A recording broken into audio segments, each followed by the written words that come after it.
Hi guys, I haven't done a sales training in a little while just because there's times where I wonder what have I got really new that I can think of to say, but somebody actually requested a redo on guerrilla marketing. So I'm going to go over that. I'm going to do my very best to teach it as quickly as I can because I could be up here for 3 or 4 days and I don't know how to do it in less than just a few minutes, but that is going to be the goal. To start with, I despise the term guerrilla marketing, but I don't know a better one, so it's what we stick with. Here is how we define guerrilla marketing. Guerrilla marketing is advertising that requires more physical labor than it does money. So it is going out and doing. Here is a truth. Every single employee in your office should be actively and aggressively involved in guerrilla marketing. In a perfect world, by the way, extreme hypocrite here, extreme hypocrite on what I'm about to say. You should require every employee to bring in a certain number of leads from their guerrilla marketing every single month. You should not have an employee that is not required to provide an absolute minimum of 4 leads a month. I'm dead serious. You just should. You're not going, Bob, that's just stupid. My receptionist does my bidding for me. She goes, bull. If you put it on her head, if you tell her, listen, no offense, Katie, but part of your job is your leads. Or heck, you know what, Katie? I'm going to pay you $2 grand a month, but if you do your job and you provide a minimum of 4 leads a month, you get a $500 bonus. Reality, what you really wanted to pay and should pay Katie is $2,500 a month. Well, this is a way to have her doing her job without having to fire her for it. And she says, well, how am I going to get leads? What am I supposed to do? And you say, well, Katie, let's look at this. Let's do this a real easy way. Do you go to church? Yes. Do you have friends at church? Yes. Do any of them ever have family or friends that do a remodel or build a new home? Well, yes. Do you think maybe you could possibly get those people's name and number and maybe they would be willing to talk to you or through you to us? Do you have family? Yes. Same thing. Are you, well, no, I don't go to church. I don't do that. Well, do you have a bar you go to hang out at? Do you have a favorite sports group you go to? Do you play softball? Whatever you do, very few people get up, go to bed and leave. By the way, even those, all right, Billy, all right, I get it. You roll in 5 minutes late every day, you leave 5 minutes early every day, and you only get 3 hours sleep at night because you sit on that computer playing whatever computer game nonstop. Guess what? Billy's got a social group. Right there, locked in, one of the most integrated, tight social groups there is. You work your social group. You say, okay, man, I've worn my social group out. What have I got next? Have you ever heard of social media? Katie, put a post on 3 times a day. Go ahead and grab your phone. You know you're going to check it. You know when you go to the bathroom, you pull out your phone and you check it, or when there's a slow moment at your desk, or when you go to lunch, whatever. At those same times, every time you pull it out, 2, 3, 4 times a day, make a little post about it, you build it. Ask for a referral. Do it to the point people get sick of it. You can't wear this out. Answer the questions, whatever. You can easily get a referral a week through this. Is it work? Hell yeah, it's work. Why do you think it's called guerrilla marketing? It's hard work and you got to do it, but you should require it. And you go, oh, well, what about the field guys? Field guys, your construction guys are the easiest. They should be required to bring in probably 10 to 20 separate leads a month. Well, Bob, how could that be? Do they not drive a branded vehicle? Do they not buy gas usually 2 times a week? You telling me you can't, every gas station in America, every time you fill up, you should pick up a lead. Do they not wear branded shirts? Are they not at the jobs? Do they not see the clients constantly? Can they not ask the client for a referral? Can they not ask the client, hey, any chance it might drop by? I'm required to bring in 2 referrals a week. Do they not have social lives and not play softball, coach the league, go to church, go to the bar, go to the club, go to the... Absolutely.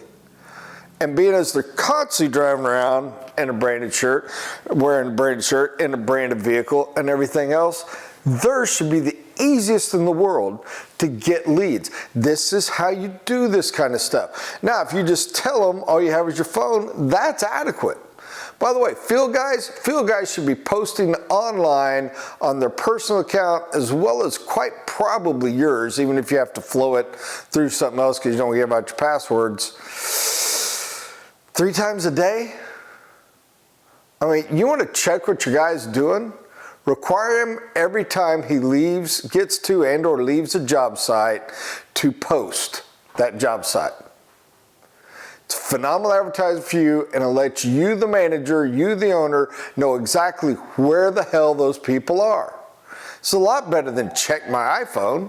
Hey, Billy, every time you leave a job site, be sure and post at least one of your favorite photos. What if I didn't take a photo? Then, Billy, you need to find a new job because you're not doing yours. Why the hell am I paying you for a job you're not doing?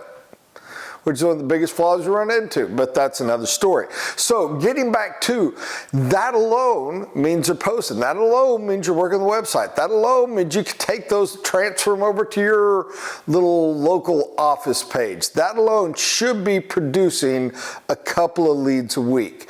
Is every lead gonna buy? Don't be a moron. Still 1 out of 10. But if I got Billy cranking out 8 a week and I got Katie cranking out 4, let's assume 2, these are weaker than normal because you're working so hard. Still, that's a sale a week. That's a sale a week off of the employees I have doing what they're already supposed to do, just giving a little extra effort to it. Now, am I a hypocrite? Yes, I am. Be better than me. This is what you should be doing. This is what you should require. Now, let's get to your sales staff and your managers, and most specifically you, especially if you are a new franchisee and out there chasing this. What are you doing to get new leads? I remember, and now this, I worked my butt off. When I was new, golly, no matter what I spent on advertising, I did more of this. Why? Because I had 60 to 70 hours a week. And I, by the way, quick side note, little wine thing. I get so sick of, I work an 80-hour week. You don't work an 80-hour week. Last time you worked a 60-hour week was decades ago, probably. Try to. Hold yourself accountable to a 60-hour work week. Now, hold yourself accountable to 15 of those hours being 100% balls to the wall, dedicated, driven guerrilla marketing to get leads. I promise you, you alone, you salesperson, you sales manager, you owner will produce a minimum of 2 sales a month off of just that effort. Is it hard work? Again, it's hard work. That's why most of us like to talk about it but don't want to do it. It's why I usually stroke a damn check. It's a lot easier to write a check for 50 grand than to put in that much work. It just is. But let's get to it. What should you be doing? Okay, you should be at a meeting twice a week. And for those of you laughing, thinking I'm talking AA, hey man, if that's your stick, you should be at AA every damn day. Plus another meeting every week. I'll give your normal daily meetings credit for 1. Because guess what? A lot of great leads can come from AA, dude. Take advantage of them. I've got some great employees through those connections. It's a pretty amazing group that's very supportive. Now, for those of you not being smart, like with me and flowing through the other, you're like, well, what kind of meeting? Join a social group. There used to be the Kiwanis, there used to be the Lions, there used to be the Elks, better ones, your local, civic group, whatever, government, I forgot the stupid name, but we're all asked to join it every time we get our business license. TIP groups, TIP groups, groups whose whole job is to refer each other leads. I'm dead serious. These exist. You got to pay for them. They're not that expensive, but you have to pay a little. Get a big one. When you get one of those groups and it's north of 30 people, you can make a living off of going to that alone. And that is once a week, and that is a lunch meeting. You can always find one of these things to do. Chamber of Commerce. Oh, there you go. Chamber of Commerce does these things constantly. Talk to your bank. I guarantee your bank, these places always have these social things. Is 90% of it boring as Hades? Yes. So, are you a member of a country club? If you're not, join one. Your country club has at least weekly things for this purpose. Are some of them just same 5 people? Yeah. Go, be there. Like, I can't afford to come. I can't do that. Do you like golf? Do you like tennis? Go do these things. Go get in the social group. Go get in the mix. But the main one is be at least 2 meetings a week. You're like, Bob, I'm in a small town. I can't demand. I'm fighting just to go to 1 meeting a week.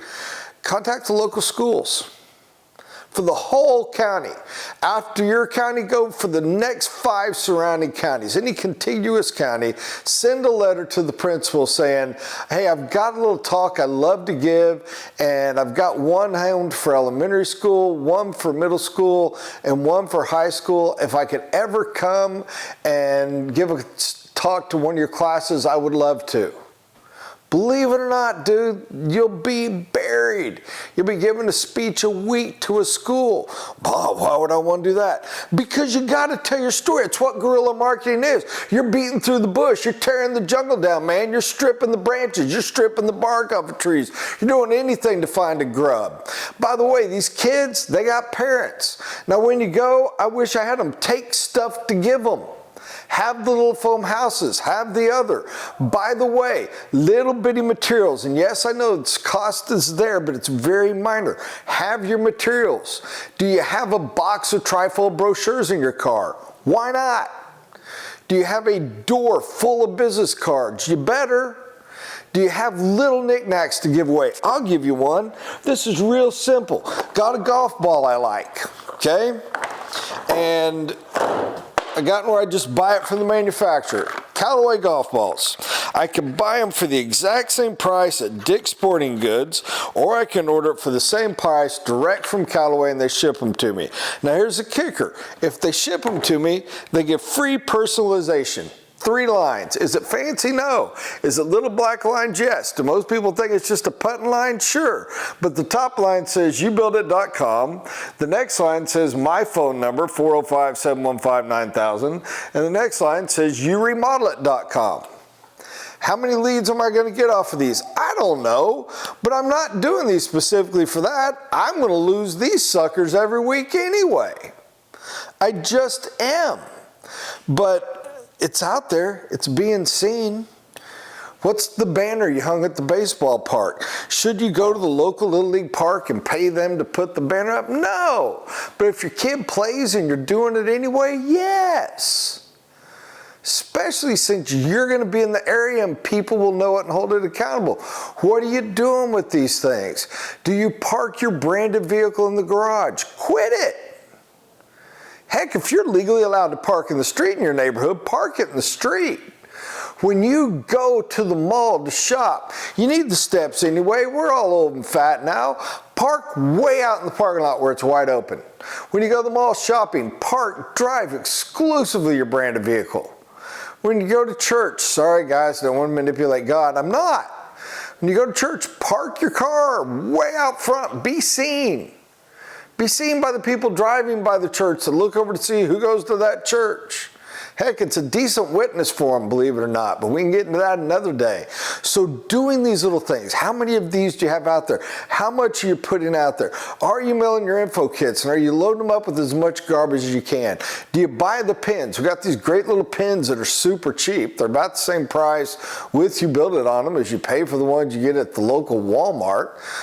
And even if they're 5 or 10 cents more each, take them, lose them everywhere, hand them out everywhere. It's got your name on it. Do these things. Guerrilla marketing is time and labor. Buy the little things, go to the meetings, go out there, constantly driving forward. And if you're going to do it, and it's going to be your true main marketing source, here's the biggest kicker, and it's the hardest part. We all want to lie to ourselves. We all want to take the easiest way. It's me at the gym for the last 6 months. I was there for an hour, but if I'm really being honest, I didn't work out with intensity. I found somebody to talk to. I found why my forearm injury was limiting me a little bit, because I just don't have the hunt right now or the hunger. Be hungry and go for it. Now, how do you know you're doing it correctly? It sucks, guys, because it's hard, but you got to measure yourself. Just like I said, you look at Katie or Karen or whatever her name was, and you're required to provide a lead a month.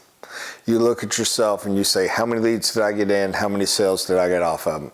How many do I want to have? And you don't quit until you do. Going back to the other, when I started, I could look at it and say, I know I'm willing to put in 60 hours a week. I've got 60 hours a week. I have 6 days a week, 10-hour days. If I don't want to do that, I've got 5 12 hours. So I usually try to work 10 to 12 hours a day.